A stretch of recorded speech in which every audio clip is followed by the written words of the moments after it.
messieurs les journalistes. Merci de nous accorder ce temps de partager sur l'actualité de notre province. Vous êtes à la tête de la province du Kasaï central et les élections qui ont eu lieu attendent qu'il y ait remise reprise, ce qui n'est pas encore fait. Et nous venons vers vous pour savoir exactement qu'est-ce qui se passe. On parle de l'insécurité à travers la province, notamment à Demba, on parle d'insécurité à Luiza, à Kazumba. Et dernièrement, il y a des tueries au niveau de Bakamba, donc c'est surtout dans les territoires de Djimbelengi où il se passe autant de choses. Mais qu'est-ce qui se passe? Vous êtes bloqué, vous ne voulez pas agir, vous attendez que les autres viennent. Qu'est-ce qui se passe? Cette question est globale, Excellence, de sorte que vous nous parliez de cette insécurité, les tracasseries que nous voyons sur les routes de Demba, Kazumba, Luiza, ou même il y a les FARDC qui montent des barrières, mais vous ne réagissez pas. Et la situation à Djimbelengi est encore plus grave parce que là, il y a tuerie, on incendie des maisons, vous ne réagissez pas. Qu'est-ce qui se passe au niveau de la province, puisque l'autorité des tutelles, c'est vous, et nous sommes venus vers vous en vous tendant notre micro, Excellence. Merci, monsieur le journaliste. Je sais que la situation n'est pas bonne dans la province du Kasaï central.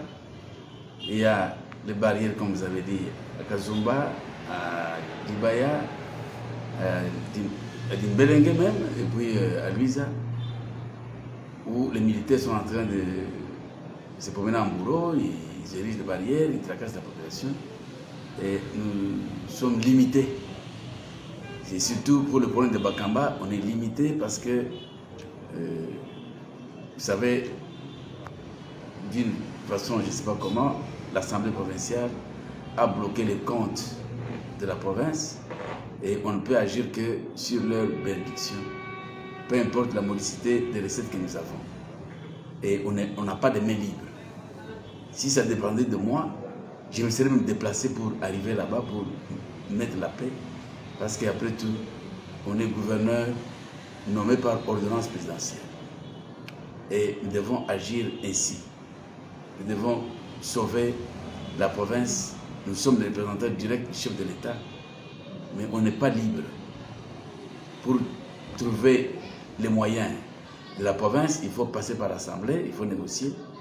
C'est ce que j'ai réuni le Conseil de sécurité provincial, élargi même à l'Assemblée provinciale. La police a déposé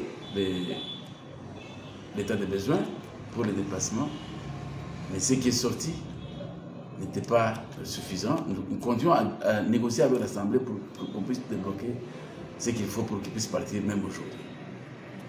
Et alors, en fin de compte, à quoi peut s'attendre cette population? Puisqu'il y a négociation entre vous et l'Assemblée provinciale, ces négociations sont en train de capoter quelque part ou nous devons toujours attendre qu'il y ait une suite par rapport à vos entretiens entre les deux institutions? Ce qui nous étonne est que moi, je suis chef de l'exécutif. Comme je l'ai dit, nommé par ordonnance présidentielle, et c'est moi qui dois gérer la province au quotidien. Et l'Assemblée ne peut venir que pour contrôler et voir comment nous gérons la province sur le plan financier. Mais aujourd'hui, tout, on doit se référer à l'Assemblée provinciale. Ce qui m'étonne, c'est que nous n'avons pas les mains libres, on n'a pas les moyens de notre politique. Et même les collaborateurs que nous sanctionnons, l'Assemblée nous demande d'élever les mesures, de laisser travailler dans l'anarchie vraiment totale. Nous continuons à tendre la main et si on trouve que ça ne va pas, là, nous allons nous référer à la haute hiérarchie. Et le mot de la fin? Le mot de la fin est que je demande au peuple kassaïen, centre kassaïen, d'être calme et serein parce que nous sommes là, nous sommes en train de pourchasser tous les malfaiteurs et tous les fauteurs de haut trouble parce que le chef de l'État, dans sa politique, il veut que tout le monde puisse vaquer librement et calmement à ses occupations. Nous avons la guerre à l'Est, on n'a pas encore créé des tensions au centre. Et nous pensons que le chef de l'État, le gouvernement central, qui nous écoute en ce moment, peut nous aider à trouver la solution pour que toutes les poches des tensions, les conflits intercommunautaires qui sévit à Limbeleng aujourd'hui, entre les Songhé et les Loba, ça doit prendre fin. Et nous pensons que la police que nous allons déployer va nous aider à mettre un terme. Et si nous en avons le moyen, comme nous continuons à discuter, à faire le